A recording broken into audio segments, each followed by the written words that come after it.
Kita sudah belajar tentang keluarga selama beberapa minggu ini. Dan minggu yang terakhir ini saya juga akan masih bicara tentang keluarga. Dan saya memilih satu judul yang saya rasa ini sangat penting. Judulnya adalah Managing Family Finances. Memanage atau menata keuangan keluarga. Kira-kira seperti itu. Mungkin saudara bertanya, kenapa tema keluarga bicara tentang keuangan? Nah, saya memilih dari begitu banyak topik yang saya bisa bahas tentang keluarga, saya bicara tentang keuangan dalam keluarga pada pagi ini. Saya melihat ada data-data yang cukup mengerikan, saudara-saudaraku. Seorang hamba Tuhan besar namanya Ed Young, dia berkata, lebih dari 50% perceraian di Amerika disebabkan oleh masalah keuangan. Saudara bisa bayangkan. Dan saya percaya Ed Young bukan bicara asal bicara, tapi ada data yang sudah dia pelajari. Dan ini data yang mengerikan. Lebih dari 50% perceraian di Amerika disebabkan masalah keuangan. Lalu ada seorang hamba Tuhan juga bernama Howard Dayton. Dia adalah presiden Crown Ministry. Howard Dayton mengatakan bahwa sekitar 50% perceraian di Amerika disebabkan masalah keuangan. Dan ini adalah penyebab terbesar perceraian. Jadi kalau saudara bertanya apa penyebab perceraian yang terbesar, jawabannya adalah masalah keuangan di dalam keluarga. Ada satu lagi tokoh yang hebat yang saya kutip perkataannya, namanya Larry Burkett. Dia seorang presiden Christian Financial Concept. Dan dia mengatakan satu perkataan yang cukup mencengangkan. Dikatakan bahwa hasil survei, dia mempelajari banyak survei, menunjukkan bahwa 85% penyebab perceraian di Amerika berhubungan dengan masalah keuangan. Jadi kalau dihubung-hubungkan, itu ujung-ujungnya masalah keuangan, itu 85%. Dan ini melebihi penyebab yang lain seperti perselingkuhan. Jadi rupanya penyebab orang bercerai itu yang terbesar bukan karena perselingkuhan. Bukan karena penyebab-penyebab yang lain. Tetapi perceraian itu penyebab yang terbesar adalah masalah keuangan dalam keluarga. Itu sebabnya pada sesi yang terakhir saya mau berbicara bagaimana sih kita sebagai suami istri di dalam keluarga kita menata keuangan dan berkat yang Tuhan berikan kepada kita. Supaya keluarga kita bahagia, suami istri bahagia, anak-anak bahagia, dan keluarga kita diberkati oleh Tuhan. Nah, pagi ini saya akan menyampaikan 3 hal besar. 3 hal besar yang sangat penting, saudaraku, mengenai keuangan dalam keluarga. Bagian besar yang pertama saya beri judul membuka pintu berkat. Bagaimana keluarga kita itu membuka pintu berkat. Bagaimana keluarga kita berada di bawah langit yang terbuka dan berkat Tuhan dicurahkan di dalam keluarga kita. Ada beberapa hal yang kita bisa lakukan supaya keluarga kita itu pintu berkatnya terbuka.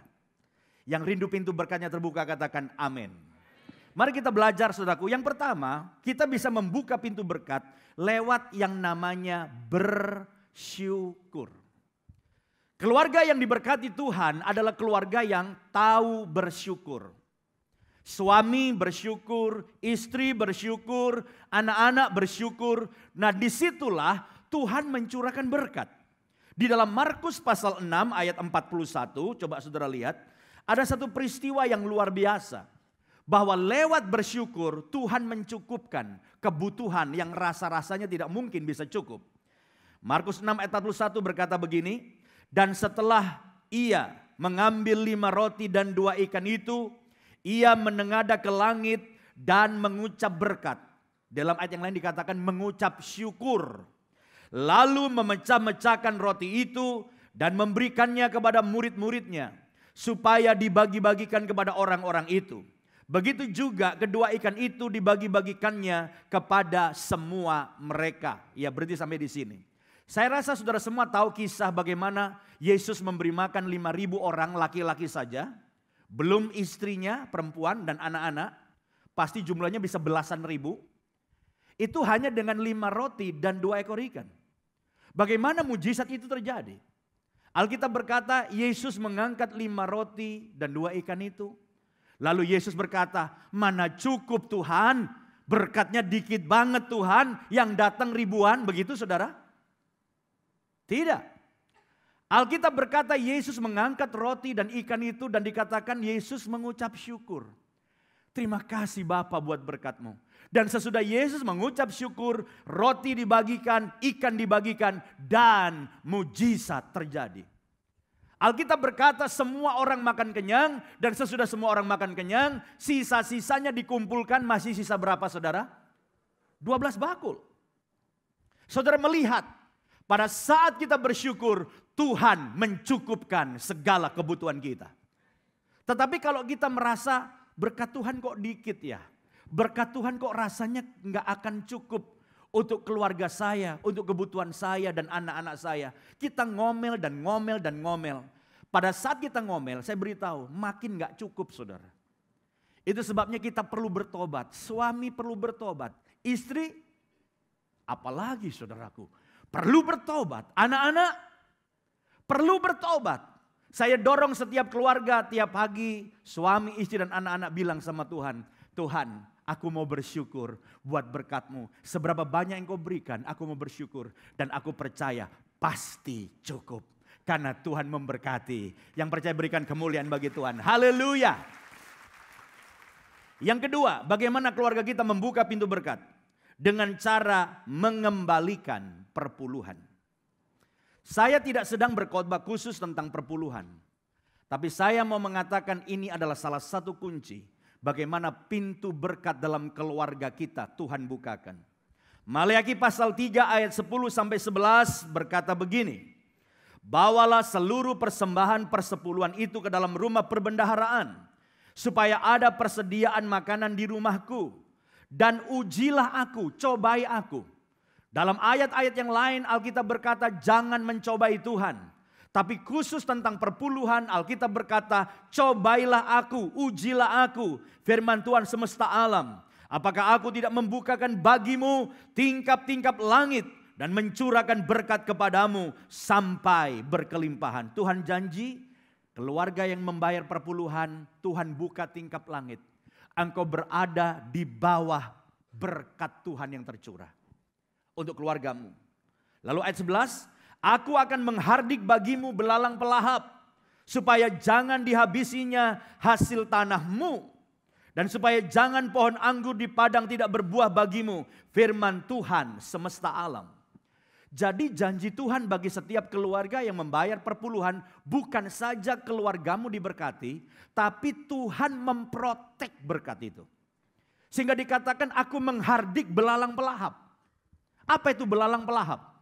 Belalang pelahap adalah sesuatu entah peristiwa, entah kerugian, entah orang jahat nipu saudara. Itu yang merampas berkat yang ada dalam hidup saudara.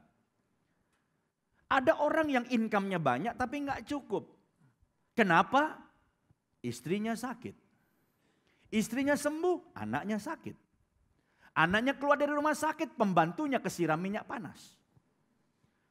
Dan harus dibawa ke rumah sakit. Pembantu sembuh, suaminya yang sakit. Ada-ada aja. Jadi ada banyak kebocoran. Lalu bisnis saudara tiba-tiba ditipu orang. Atau mengalami kerugian yang luar biasa. Ini adalah contoh-contoh ada belalang pelahap dalam hidup kita. Sehingga kita melihat ada orang yang income-nya nggak terlalu besar, tapi cukup. Kenapa? Karena nggak ada kebocoran. Semua sehat. Tapi ada orang yang income-nya lebih besar, tapi nggak cukup. Kenapa? Karena banyak belalang pelahap. Kebocoran di sana sini.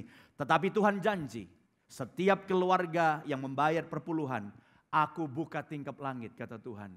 Aku curahkan berkat. Dan berkat yang Tuhan berikan, Tuhan protek, Tuhan jaga. Tidak ada belalang pelahap karena Tuhan mengusir semua belalang pelahap dari hidup kita. Yang percaya katakan amin. Berikan kemuliaan bagi Tuhan. Haleluya. Lalu satu lagi saudaraku, bagaimana kita bisa membuka pintu berkat untuk keluarga kita? Kita harus menjadi keluarga yang belajar memberi. Belajar memberi. Di dalam Lukas pasal 6 ayat 38 kita belajar satu prinsip yang selalu Tuhan katakan. Ya, Lukas 6 ayat 38 berkata begini, berilah dan kamu akan apa? Diberi. Ini prinsip, ini hukum. Orang yang memberi akan diberi. Suatu takaran yang baik yang dipadatkan, yang digoncang dan yang tumpah keluar akan dicurahkan ke dalam ribaanmu. Sebab ukuran yang kamu pakai untuk mengukur akan diukurkan apa? Kepadamu. Prinsip kalau saudara memberi akan diberi. Lalu ada prinsip juga ukurannya itu akan juga diukurkan pada saudara. Jadi kalau saudara ngasihnya takut-takut, berkatnya juga takut-takut. Kalau saudara ngasihnya cerit, nuainya cerit. Kalau saudara ngasihnya bior, nuainya bior. Kita harus bersyukur karena di Indonesia kesempatan memberi terbuka besar. Sebab memberi itu butuh kesempatan. Yang setuju katakan amin. Bayangkan ketika saudara hidup dalam satu komunitas atau masyarakat yang gak ada orang susah. Tapi di Jakarta ini gampang. Di gereja juga gampang, banyak orang susah. Tidak mungkin kita bisa memberi kecuali ada kesempatan. Nggak mungkin saudara tebar uang di jalanan, bikin kecelakaan malah. Orang bisa menebar keuangannya, bisa memberi, bisa menabur kalau ada kesempatan. Kita harus bersyukur ketika ada keluarga besar kita yang miskin dan butuh bantuan. Karena itu kesempatan kita bisa menabur. Kita bersyukur kalau ada orang yang datang kepada kita dan mohon bantuan. Memang kadang-kadang kalau terlalu sering bisa bosan. Tapi masih banyak orang yang dengan kepolosannya, dalam kelemahannya yang memang layak kita tolong. Bukan langganan minta ditolong. Dan kita harus bersyukur, artinya apa? Kesempatan untuk memberi di Jakarta, di gereja kita, dalam masyarakat kita sangat terbuka lebar. Dan kita bisa melakukan dalam hal-hal kecil, misalnya kayak di mall ini, kita bisa nabur hal-hal kecil. Kalau saudara parkir, turun, orang terus, kiri. Kan juga bantu kita, kasih. Ada banyak orang bilang parkir di Central Park susah. Saya hampir tiap hari parkir di Central Park, tapi enggak susah. Kenapa? Karena orang suka membeli, plat nomornya pun hafal. Kita masuk dimanapun, ada tempat parkir buat kita. Sampai saya kadang-kadang kaget. Begitu kita nongol gitu, plat nomornya langsung masuk. Udah penuh, saya bilang penuh. Masuk, ada tempat. Akhirnya mobil yang di dalam yang ada sopir pribadi, suruh keluar sama dia. Ayo keluar dulu katanya, ini bos gua mau masuk. Nggak masuk. Nah lalu dia parkir paralel, dia tunggu orang lain keluar, baru itu sopir masuk. Sopir pribadi kan dia nongkrong di situ, mungkin berteman sama dia. Kita bayar berapa? Murah, cuman 10.000. Dan di Indonesia ini begitu gampangnya jadi bos. Kita kasih 10.000, dia berkata, thank you bos. 10.000 kita jadi bos. Dan kalau kita melakukannya saudaraku, saya percaya itu adalah bagaimana kita membuka pintu berkat dan berkat Tuhan dicurahkan dalam hidup kita. Kita jangan perhitungan kalau bayar parkir dan sebagainya. Memang butuh iman ya, kayak bayar perpuluhan memberi. Kadang-kadang di tengah kondisi ekonomi yang berat, kita jadi pelit. Tapi percayalah prinsip firman Tuhan, ketika Anda melakukannya, saudara hidup di bawah langit yang terbuka. Dan berkat Tuhan dicurahkan untuk keluarga kita. Yang percaya katakan amin dan berikan kemuliaan bagi Tuhan. Haleluya. Jadi sering memberi, sering menabur, itu membuat pintu berkat terbuka untuk keluarga kita. Nah ini bagian pertama. Ini pintu berkat terbuka, wah dahsyat saudaraku. Nah sekarang kita masuk bagian yang kedua. Karena banyak bahan dan kita tidak punya banyak waktu ya. Bagian yang kedua adalah mengelola keuangan keluarga dengan benar. Jadi kalau Tuhan sudah membuka pintu berkat, keluarga kita diberkati oleh Tuhan, maka berkat yang Tuhan berikan untuk kita itu harus dikelola dengan benar. Nah, bagaimana kita bisa mengelola keuangan berkat Tuhan dalam keluarga kita dengan benar? Nah, ada beberapa hal yang kita perlu pelajari, ini hal-hal yang simpel ya saudara. Yang pertama, kita harus membuat anggaran belanja bulanan. Jadi kita harus bikin anggaran. Nah, ada ayatnya enggak? Kalau ayat yang terus langsung buatlah anggaran belanja bulanan. Setiap keluarga harus membuat anggaran belanja bulanan. Enggak ada. Tapi prinsip kita harus membuat anggaran itu ada dalam Alkitab. Di dalam Lukas 14 ayat 28 sampai 30. Perhatikan, saya akan bacakan saudara-saudara. Dikatakan begini. Sebab siapakah di antara kamu yang kalau mau mendirikan sebuah menara, tidak duduk dahulu membuat anggaran biayanya. Kita memang tidak bikin menara. Tapi kita tiap bulan ada pengeluaran, itu harus bikin anggaran.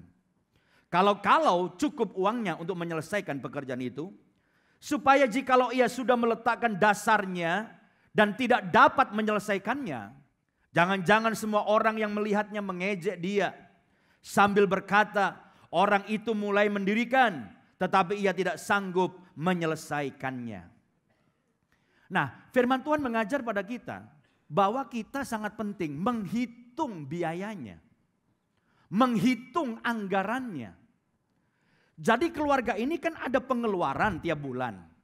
Maka kita sangat bagus, saudara semua yang mungkin tidak terbiasa membuat anggaran, ayo bikin anggaran bulanan. Anggaran belanja bulanan keluarga kita.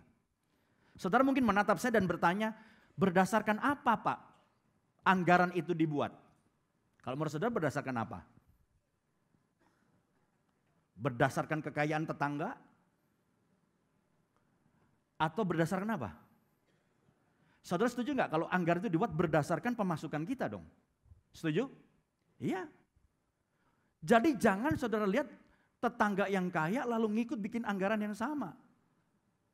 Kita membuat anggaran berdasarkan pemasukan kita, berkat Tuhan bulanan kita.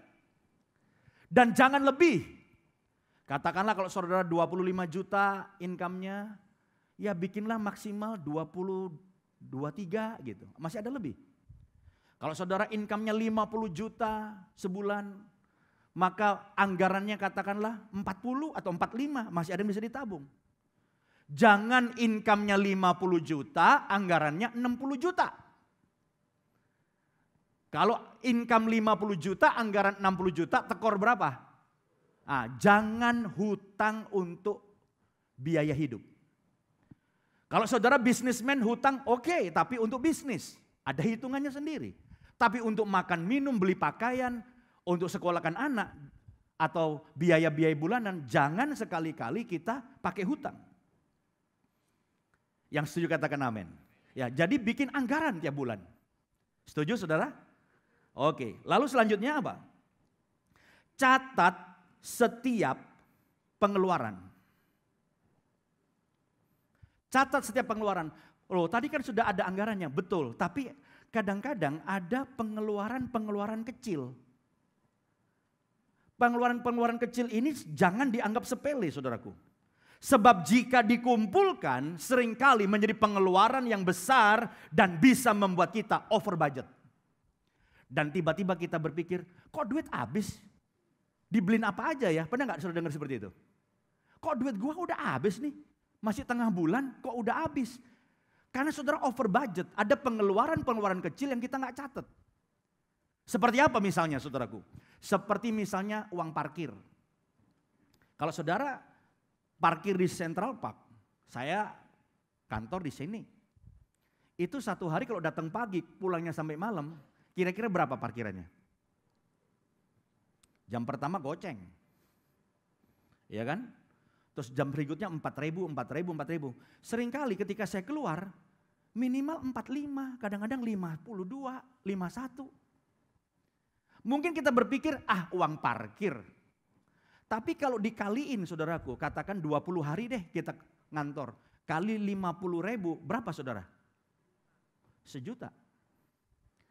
Ya bagi saudara yang income-nya ratusan juta mungkin nggak terlalu terasa. Tapi kalau kita masih main puluhan juta income kita, untuk parkir kita nggak hitung, bisa jebol anggarannya. Karena ternyata nilai parkir bisa jutaan. Setuju nggak saudara? Iya. Dan saya punya teman kadang-kadang sebelum masuk kantor suka nyimpang dulu ke Starbucks. Nggak usah beli yang gede, yang tol lah. Upsize pakai BCA, grande. Kalau grande berapa Starbucks? Hampir goban juga ya, 40 atau berapa gitu kan. Katakanlah saudara seminggu misalnya kalau ke kantor suka nyimpang sebentar sebelum naik ke atas. Katakan 3 kali. 3 kali kali 4 minggu, 12 kali. 12 kali kali 40.000 juga besar. Jadi kita harus saudaraku mencatat pengeluaran-pengeluaran kecil. Sebab akumulasinya menjadi besar. Bagi beberapa orang yang income-nya gede, ini pendeta khotbah apa sih? Parkiran dicatat, ngopi dicatat. Tapi bagi saudara-saudara yang income-nya mungkin tidak terlalu besar, ini bisa jadi masalah. Amin saudaraku. Dan kita belajar disiplin. Jangan sampai baru tengah bulan duit habis. Buat beli apa ya? Nggak beli apa-apa. Nggak beli apa-apa. Nggak beli apa-apa gimana? Lu tiap hari beli ngopi. Tapi dikit-dikit jadi besar. Oke, yang setuju katakan amin. Lalu kemudian evaluasi pada setiap akhir bulan. Evaluasi. Jadi saudara mengevaluasi. Sehingga kita bisa melihat apa saja sih pengeluaran yang sebenarnya nggak penting. Atau frekuensinya bisa dikurangi. Seperti misalnya makan di restoran. Kalau suami istri anak 2, apalagi masa remaja, masa pertumbuhan, makannya kan banyak. Makan di restoran, kira-kira 4 orang, suami istri sama 2 anak makan di restoran yang menengah aja. Berapa sih saudara? Berapa? Masa 300? Kalau makan di mall, gopek-gopek maulah. Betul nggak? Nah waktu saudara evaluasi, kita tiap minggu makan di restoran 4 kali. Kalau 4 kali saudaraku seminggu udah berapa? 2 juta loh. Kali 4 minggu sebulan berapa? 8 juta jebol. Kalau gajinya cuma 25 juta. Nah ketika sudah mengevaluasi, pangkas yang terlalu banyak. Mulai hari ini anak-anak, mam, kita makan di restoran seminggu hanya sekali, hari Sabtu. Nah yang 3 hari belanja ke pasar. Kalau gopek mam, beli telur berapa butir tuh. Mau ceplok, mau dadar, mata sapi. Wah masih lebih-lebih. Kangkung berapa kilo. Kita makan kangkung hot plate, wah udah cepek saudaraku. Tapi ini harus dilakukan. Kita evaluasi. Tiba-tiba kita sadar nontonnya ternyata seminggu kita 3 kali. Ada loh orang hobi nonton. Sampai tiap bulan tuh bingung kok mana lagi gue nonton ya. Terakhir ada film cuma Mak Lampir doang. Yang lain udah habis ditonton semua saudaraku. Nah bagi beberapa orang yang misalnya keuangannya cukup banyak ya nggak ada masalah. Tapi kalau ekonomi masih pas-pasan nonton sering-sering bisa jebol. Pangkas. Tapi saya hobi banget. Pangkas itunya. Yang kecil-kecilnya. Nonton tetap nggak apa-apa. Apa? Coca-Cola. Apa tuh? Jagung apa tuh? Popcorn. Saudara jangan anggap popcorn murah. Popcorn sama Coca-Cola. Sama satu lagi. Mahal loh. Jadi gimana dong Pak? Saya hobi nonton. Nonton aja. Tapi Coca-Cola gak usah. Popcorn gak usah. Risoles gak usah. Jadi gimana? Bengong aja terus. Bengong aja sampai bubar.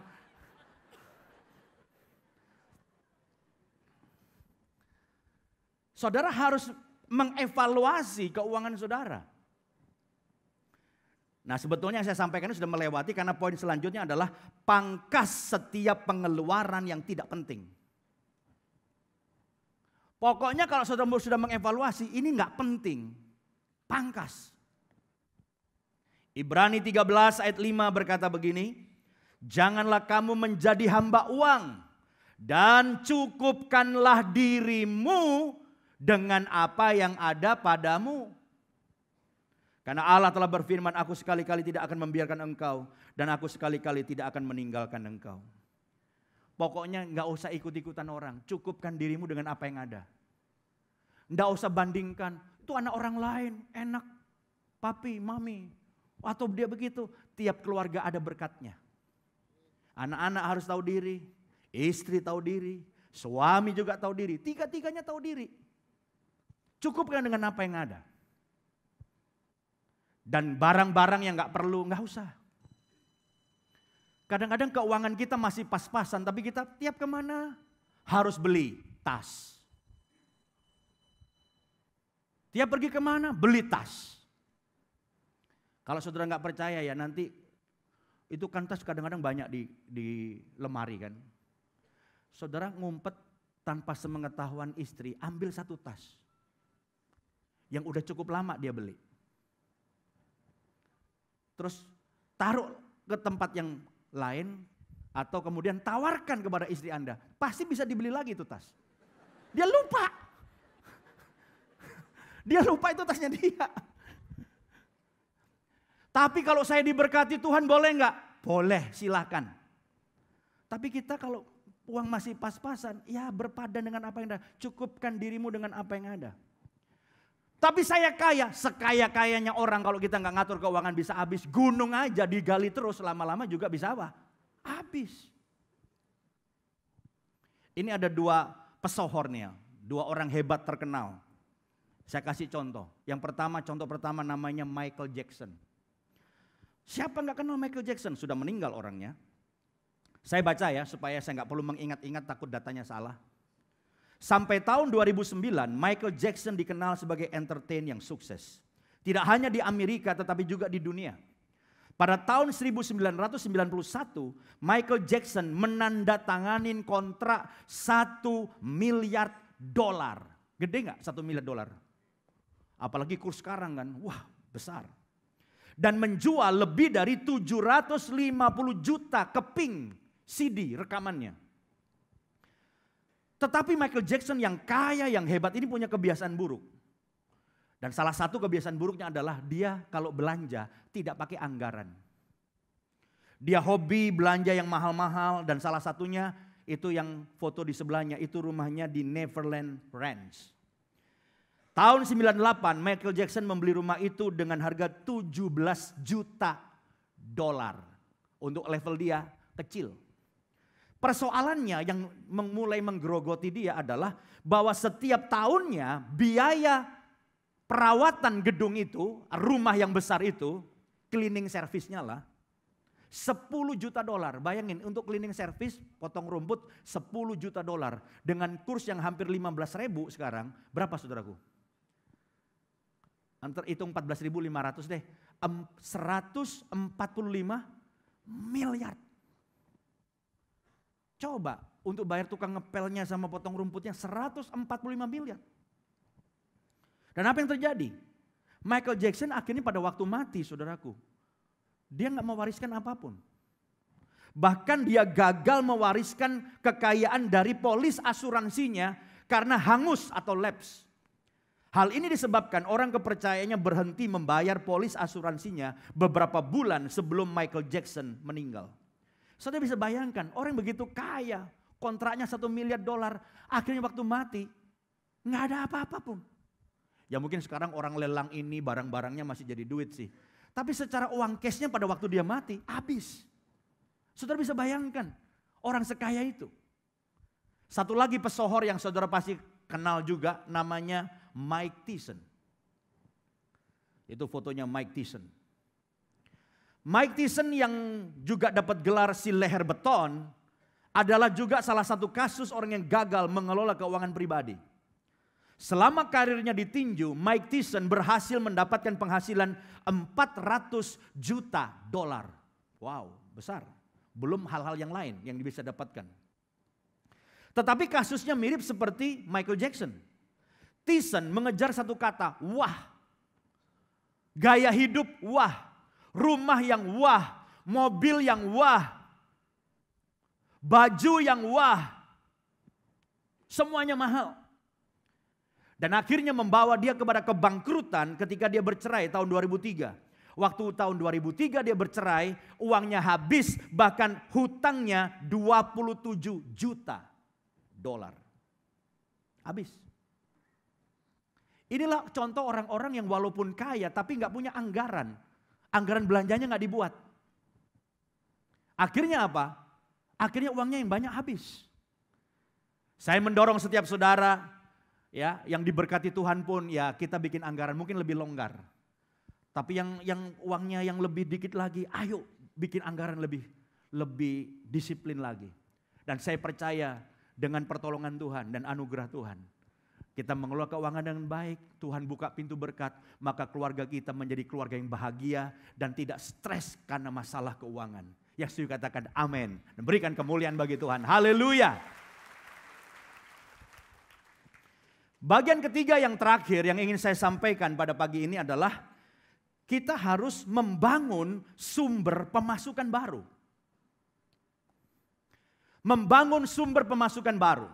Kalau saudara merasa dari gaji saudara kurang, dari pendapatan utama saudara kurang, apa yang harus saya lakukan? Apakah korupsi? Apakah ngerampok? Atau melakukan hal-hal yang tidak baik yang lainnya? Tentunya tidak. Yang saya ingin saudara tahu bahwa Tuhan sebenarnya ingin memberkati saudara dengan sumber-sumber yang baru yang akan Tuhan bukakan bagi saudara. Bahkan Alkitab berkata, apa yang tidak pernah kau pikirkan, yang tidak pernah saudara lihat, yang tidak pernah saudara dengar, yang tidak pernah timbul dalam hati manusia, Tuhan sebenarnya menyediakan bagi setiap anak-anaknya yang sangat Dia kasihi. Haleluya. Tuhan sangat ingin memberkati saudara. Tuhan rindu membuka sumber-sumber yang baru bagi setiap saudara. Dalam 2 Korintus 9 ayat 10, saya akan bacakan saudara-saudara. Dikatakan begini. Ia yang menyediakan benih bagi penabur dan roti untuk dimakan. Ia juga yang akan menyediakan benih bagi kamu. Benih di sini adalah resource, sumber baru. Dan melipat gandakannya. Dan menumbuhkan buah-buah kebenaranmu. Di dalam terjemahan bahasa Inggris, dari New Living Translation dikatakan, now he who supplies seed to the sower and bread for food will also supply and increase your store of seed. Jadi benih-benih itu adalah sebetulnya bicara tentang sumber-sumber. Terjemahan yang lain mengatakan sumber-sumber akan Tuhan lipatkan. Ada sumber-sumber yang baru. And will enlarge the harvest of your righteousness. Jadi saudaraku, Tuhan berkehendak meningkatkan sumber-sumber yang baru. Saya ingin berdoa pada akhir firman Tuhan pada pagi ini, supaya Tuhan memberi hikmat kepada saudara, sehingga saudara akan melakukan sesuatu dan itu menjadi sumber income baru saudara. Yang percaya katakan amin. Tuhan ada di tempat ini dan urapan Tuhan akan turun atas saudara. Hikmat Tuhan akan turun atas saudara. Dan saudara akan pulang dengan satu pemahaman yang baru. Satu ide yang baru, Tuhan akan gerakkan hatimu untuk memulai satu bisnis yang baru. Sehingga itu menjadi sumber yang baru bagi saudara. Sehingga saudara bisa naik kelas. Ekonomi saudara diberkati oleh Tuhan. Sekali lagi yang percaya katakan amin dan berikan kemuliaan bagi Tuhan. Lalu pertanyaannya bagaimana caranya? Saya kasih 2 hal. Tapi bisa lebih dari itu. Saya hanya ingin membukakan sedikit yang bisa saya jadikan sebagai contoh. Yang pertama, sumber baru itu bisa dengan jalan menjadikan aset sebagai sumber penghasilan. Aset yang saudara punyai itu tuh bisa menjadi sumber penghasilan baru. Hal yang simpel kalau saudara punya rumah, selain rumah yang saudara tempatin, saudara bisa beresin, nanti kita doa supaya orang sewa rumah saudara. Kalau saudara punya apartemen yang kosong, saudara bisa beresin apartemen itu. Dan kita berdoa bersama-sama supaya apartemen saudara akan laku dan bisa disewakan. Dan itu menjadi sumber penghasilan baru. Amin saudara. Tapi kalau saudara misalnya hanya punya 1 rumah, bisa nggak aset yang itu juga bisa menjadi aset aktif? Seperti yang tadi saya katakan, bisa juga. Kalau saudara punya ide yang jelas dan hitungan yang jelas, saudara bisa taruh rumah itu di bank. Anda bisa refinancing. Anda bisa dapatkan uang, sejumlah uang. Tapi ini tentunya tidak main-main karena resikonya cukup besar karena kita harus mengembalikan. Tapi paling tidak rumah itu bisa menjadi aset aktif saudara. Untuk saudara bisa berdoa untuk satu bisnis yang saudara bisa mulai. Dan dengan income yang cukup besar Anda bisa membayar kepada bank bulanan sekaligus sama induknya. Dan 10 tahun kemudian atau 5 tahun kemudian lunas dan rumah itu tetap milik saudara. Tapi saudara punya penghasilan yang lain. Saya mengenal seorang anak muda yang beberapa tahun yang lalu hanya punya 1-2 mobil. Dia setir sendiri, itu mobil disewa-sewain saudaraku. Nganter orang. Tapi sekarang anak muda ini punya mobil bukan lagi 1-2, 20 atau 30 mobil. Dan saya heran, wow kamu bisa punya mobil begitu banyak. Gimana caranya? Ya kan saya bayarnya pakai, saya sudah kontrak sama perusahaan Pak. Jadi tiap bulan rutin saya bayarkan ke bank, ini utang bank semua. Dari 2 jadi 4, jadi 5, jadi 10, 15, 20. Dan sekarang pemuda ini menjadi orang yang punya kontrak dengan perusahaan-perusahaan. Ada mobil yang bisa disewa harian. Dan tiap bulan dia bisa bayar ke bank, ada lebihnya cukup besar. Dan ini menjadi sumber penghasilan yang baru. Sumber-sumber yang baru yang Tuhan berikan. Atau kalau saudara punya uang, jadikan uang saudara juga aset yang aktif dan meningkat. Caranya bagaimana? Saudara membeli sesuatu yang harganya meningkat dari waktu ke waktu. Misalnya saudara membeli rumah bagus, apartemen bagus. Jangan membeli sesuatu yang harganya merosot. Seperti misalnya mobil. Saya nggak bilang orang yang kaya di sini ya. Saudara mau ganti mobil tiap tahun oke. Seringkali anak saya bilang, papi ganti mobilnya dong. Udah lama nih nggak ganti mobil. Saya bilang, mobil papi masih enak. Anak saya Jeremy suka mengusulkan, ganti mobil papi. Mobil papi masih enak JJ. Papi gas masih maju, papi rem berhenti.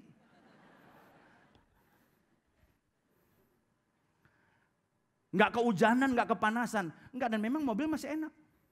Saya mungkin beli mobil terakhir mungkin 5-6 tahun yang lalu. Kenapa? Karena bagi saya mobil itu bukan aset, liabilitas. Harganya akan turun, dari waktu ke waktu akan turun. Tapi kalau saudara diberkati Tuhan, jangan ikut seperti saya ngomong. Ada, saya punya teman kaya, uangnya ratusan miliar. Mobilnya butut, jelek. Saya bilang, hei lu bertobat. Kamu diberkati, nikmati berkat Tuhan. Jadi bagi beberapa saudara yang sangat diberkati, belilah mobil dan nikmati berkat Tuhan. Makanlah makanan yang enak, diberkati. Jangan lupa ngajak saya. Tapi kita bicara untuk orang yang harus memanage keuangannya, jangan beli barang-barang yang akan menjadi liabilitas.